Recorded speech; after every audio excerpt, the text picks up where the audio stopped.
Karena itu dalam kesempatan ini saya membawakan 10 kata. Insya Allah ada positif, ada juga negatif. Tapi saya mulai dengan negatifnya, khususnya sama anak kita. Karena dalam pendidikan sangat luar biasa perhatian Islam dalam pendidikan. Islam sangat memperhatikan pendidikan anak kita, sistem pendidikan anak kita, perhatian kepada anak kita. Karena ini semuanya pengaruh. Semuanya pengaruh. Ucapan kita, berlaku kita di hadapan anak kita. 10 kata yang merusakkan perasaan dan hati anak kita. Yang pertama, kita suka mencaci maki anak kita.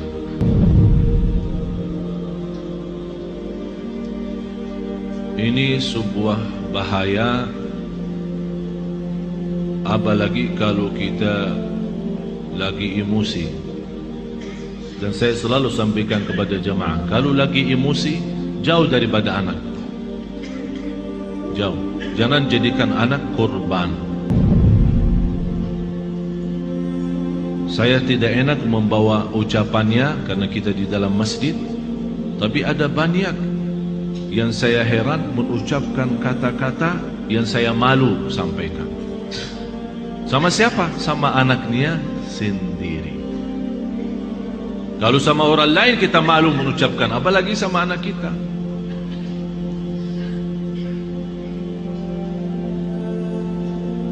Jadi salah satu kata yang pertama dari 10 adalah caci maki.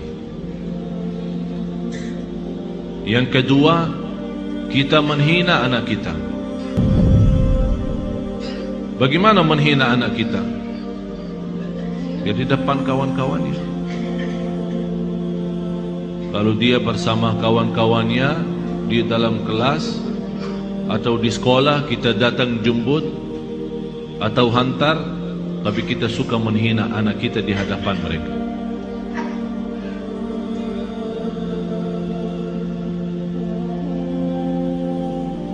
Malah ada yang pernah berkata, saking menghina anaknya, saya heran bagaimana bisa punya anak seperti kamu. Apalagi di depan orang, di depan kawan-kawannya. Bisa di saat itu anak kita tidak nangis, tapi sudah mati rasa. Sudah mati rasa. Akhirnya menjadi hati kecil. Susah kita bina untuk menjadi anak salih salihah karena kita sudah hancur duluan. Sudah kita hancurkan duluan. Itu yang saya selalu sampaikan. Itulah namanya durhaka orang tua kepada anak sebelum anak durhaka kepada orang tua. Atau kalau dia punya saudara banyak, jangan menghina. Kalau ada sebuah berlaku yang tidak bisa kita terima, kita bisa nasihatin dengan cara yang baik, bukan di depan orang. Karena itu namanya nasihah, bukan fadihah. Nasihah adalah mengingatkan dengan cara yang baik, tapi fadihah membukakan aibnya di hadapan orang. Alasannya, niat saya menasihatin.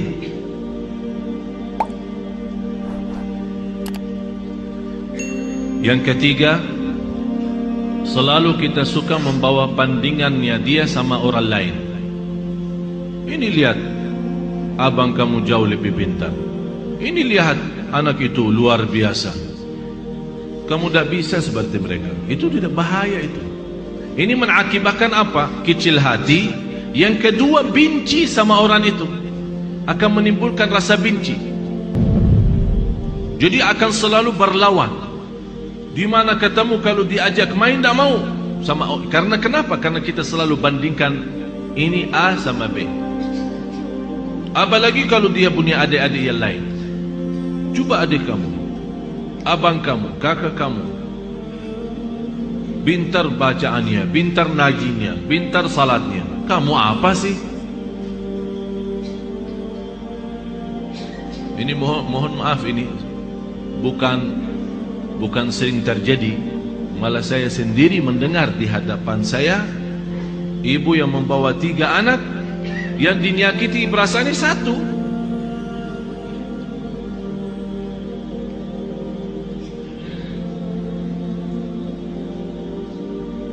Bahaya lidah itu, bahaya. Jadi jangan kita membandingkan anak sama orang lain. Mohon maaf, kita yang dewasa aja, kalau ada orang membandingkan kita sama orang lain, kita tersinggung. Apalagi anak kita. Kita ada yang dewasa yang sudah faham, mengerti, bisa mengerti maksudnya orang, bisa mengerti tujuannya orang, kita bisa tersinggung. Apalagi anak kita. Yang keempat, cinta dengan syarat. Aku cinta kamu, tapi syaratnya begini. Jadi seolah-olah kita tunjukkan kepada anak kita, kalau ibu tidak sayang begini aja, ikhlas tidak sayang, tidak cinta ikhlas. Tapi cinta kalau kamu salat. Aku cinta kalau kamu ngaji. Aku cinta kalau kamu diam. Aku cinta kalau kamu tidak nonton TV. Berarti itu namanya cinta dengan syarat-syaratnya. Kalau mau cinta ya cinta, tidak usah pakai syarat. Tidak usah pakai syarat-syaratan. Ini anak kita. Mau cinta ya cinta. Cinta yang normal, kasih sayang, yang wajar dan yang wajib bagi kita sebagai orang tua, memberikan kasih sayang dan rasa cinta kepada anak kita. Kalau kita yang tidak menunjukkan rasa cinta kepada anak kita, dia akan lama-lama melarikan diri kepada orang lain. Memang mohon maaf Bapak Ibu, bisa anak kita karena dia kecil tidak mengerti menyampaikan perasaannya, tapi dia mampu menyampaikan perasaannya dari hal berlakunya. Begitu dia melihat seorang yang memberikan perhatian dan kasih sayang, biarpun orang itu bukan keluarganya, orang jauh, begitu dia ketemu orangnya, dia malah lari, belok seorang itu. Sepertinya kehilangan rasa sayang di rumahnya. Dan banyak saya perhatiin anak-anak yang datang kepada saya begitu melihat anaknya sambil peluk dan cium saya bilang dalam hati saya, kasihan, kehilangan rasa cinta dan sayang dalam rumahnya. Yang kelima, kita menyampaikan kepada anak kita info-info atau informasi yang salah. Maksudnya apa informasi yang salah? Laki-laki tidak boleh nangis. Siapa yang bilang? Bapak-bapak nangis enggak? Nangis kan? Berarti salah kita berkata sama anak kita, kalau laki-laki tidak boleh nangis. Siapa yang bilang? Biarin dia nangis. Kalau dia nangis, ayo nangis lagi sayang. Bukan laki-laki tidak boleh nangis. Itu membuat apa? Mengakibatkan sakit jiwa. Karena setiap dia mau nangis, dia bertahan. Alasannya informasi yang salah, laki-laki tidak boleh nangis. Akhirnya dia tahan-tahan, menjadi beban, lama-lama sakit jiwa. Betul, ini betul. Jangan dianggap tidak terlalu. Terlalu.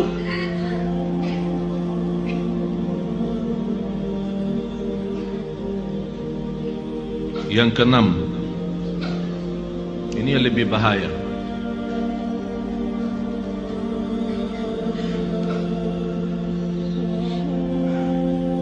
Kita selalu memberikan ancaman. Ayo makan habisin, kalau tidak datang hantu.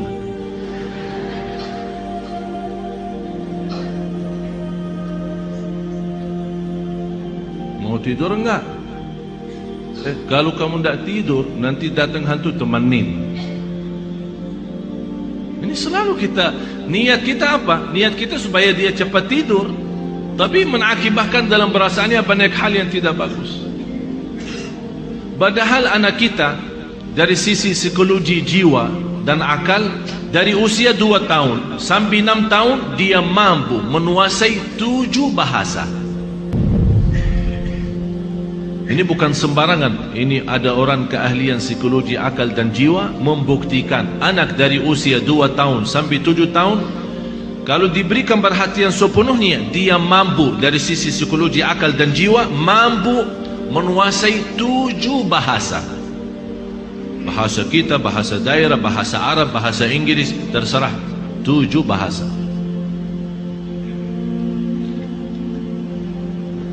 Tapi kenapa kita sia-siakan kesempatan ini yang masih luar biasa? Kenapa kita siakan? Yang ketujuh, kita selalu melarang anak kita berlaku sesuatu tapi tanpa sebab. Artinya tanpa menjelaskan kenapa. Tak boleh ini. Dia minta sesuatu, tidak ada. Saya mau ke sana, tidak boleh. Saya tidak ada, diam sini. Jadi kita suka larang, tidak boleh, tidak ada, tidak bisa, tapi kita tambah menjelasin sebabnya. Kalau anda mau larang, tolong jelasin sebabnya. Tak boleh nonton TV kalau sudah malam, karena nanti mengganggu matamu. Ini ada alasan kenapa kita larang. Kalau makan sampai habiskan makanannya, karena di dalam makanan ada barakah. Kita tidak tahu di barakahnya yang di mana.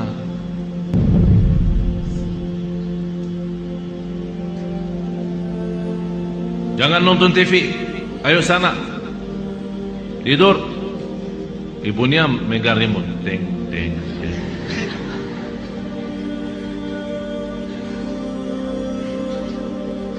Anak kita bisa pendiam ya. Mungkin ada di antara anak ibu-ibu yang suka lawan, tapi ada yang diam sudah masuk ke kamarnya. Tapi Allah Maha tahu perasaannya apa di saat itu. Dilarang nonton TV, malah ibunya enak-enak nonton TV.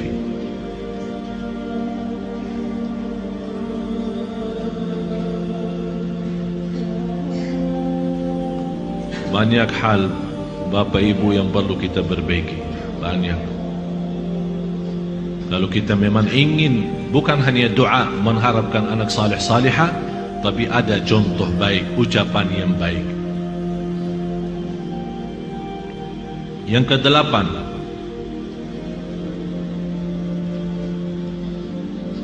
menghancurkan perasaan atau menghancurkan kepercayaan anak terhadap dirinya. Kamu bodoh selama-lamanya, tak bakal jadi pintar. Astaghfirullahaladzim. Ada orang sejahat itu. Jadi walaupun dia sudah ada niat untuk berikhtiar, berusaha, kita sudah habis-habisan, tak ada. Memang kamu diciptakan oleh Allah bodoh seperti ini. Saya nyesal punya anak seperti kamu. Saya benci hari kelahiran kamu. Bapak Ibu, saya mengucapkan ini bukan dari saya. Saya punya telinga mendengar apa yang kata orang. Masa saya benci hari kelahiranku, hari kelahiran kamu? Jadi seolah-olah mengikatkan hari kelahiran anak kita hari misal Sabtu. Jadi saya benci Sabtu gara-gara kamu. Ya Allah, ini sudah betul-betul menghancurkan total anak kita. Yang ke-9, kita berdoa terhadap anak kita doa yang buruk. Saking kesal perasaan kita sama anak kita, dan dia keluar dari rumah tanpa minta izin dan ridha kita, langsung itu mudah-mudahan kamu celaka. Rasulullah sallallahu alaihi wasallam melarang orang tua mendoakan anaknya buruk. Kalau terjadi diijabah doanya akan nyesal, kata Rasulullah.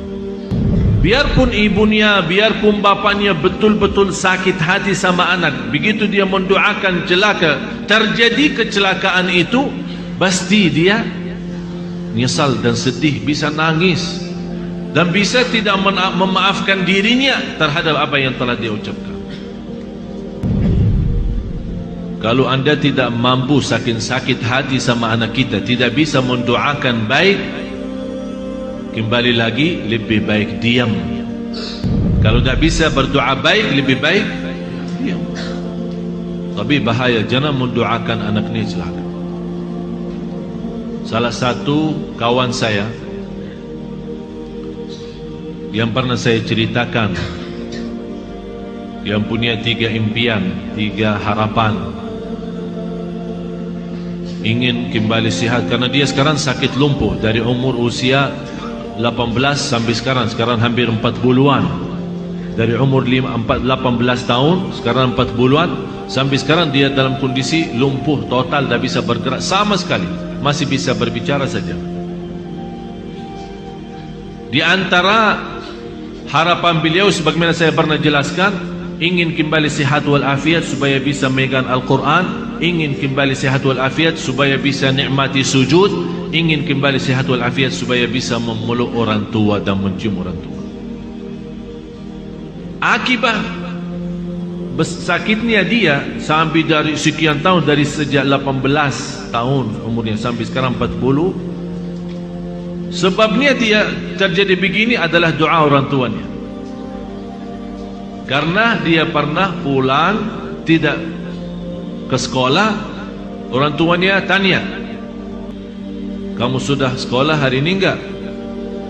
Setahu saya sudah antar ke sekolah, tapi saya dapat informasi kamu tidak masuk, malah kamu larikan diri sama kawan-kawan kemana. Kata anaknya, bohong yang bawa fitnah itu. Saya sudah ke sekolah. Ya, namanya anak-anak mau larikan diri dari tanggung jawab orang tuanya, dia bohong. Lebih baik berbohong, katanya. Apa kata ayahnya? Kalau kamu bohong, mudah-mudahan celaka hari ini. Pergi sama kawan-kawan, ini cerita sendiri dia menceritakan. Pergi sama kawan-kawannya kepada satu tempat hiburan yang ada kolam renang. Kemudian dia naik sebuah tempat tembok yang agak lumayan tinggi. Kemudian mau loncat ke dalam kolam itu. Begitu dia loncat, kepalanya kena. Padahal lantai bawah terlalu dalam, tapi bisa kena. Kepalanya terputus salah satu saraf di bagian lehernya, mengakibatkan lumpuh total, tidak bisa bergerak sama sekali. Orang tuanya menyesal karena telah mendoakan seperti itu. Tapi kata anaknya, bagi saya nikmat besar doa kecelakaan ayah saya. Kenapa? Karena dengan doa dalam kondisi ini baru saya bisa kenal Allah lebih dalam, dan alhamdulillah beliau sudah menghafal Al-Quran 30 juz. Dalam kondisi itu tak pernah berhenti salat malam. Dan Masya Allah, setiap di sana sini, dari masjid ke masjid, memberikan ceramah. Dalam dia dibawakan dengan kursi roda yang tak bisa duduk, dia dibuatkan kursi roda khusus. Miliknya kayak mirip tempat tidur, karena dia tak bisa duduk, tapi masih bisa berceramah. Saya kemarin berusaha untuk mengundang beliau datang kemari, tapi masih kita harap mudah-mudahan bisa.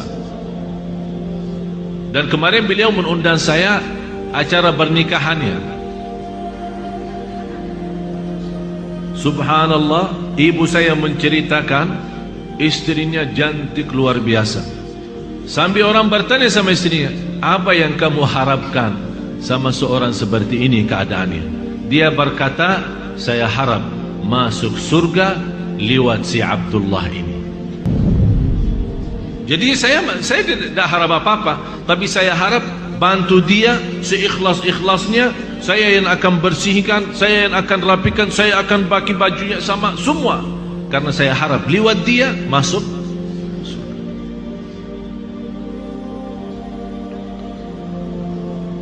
Yang terakhir 10 kata Yang ke-10,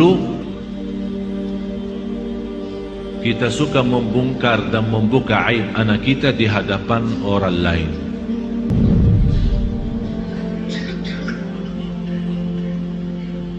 Ini anakku dah ada malunya, kalau tidur suka kencing di atas tempat tidurnya,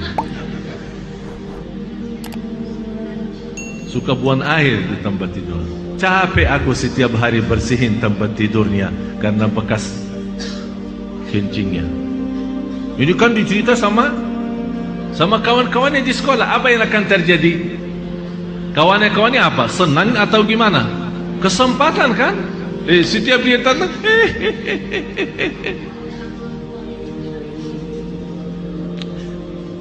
Astaghfirullahaladzim. Kita istighfar.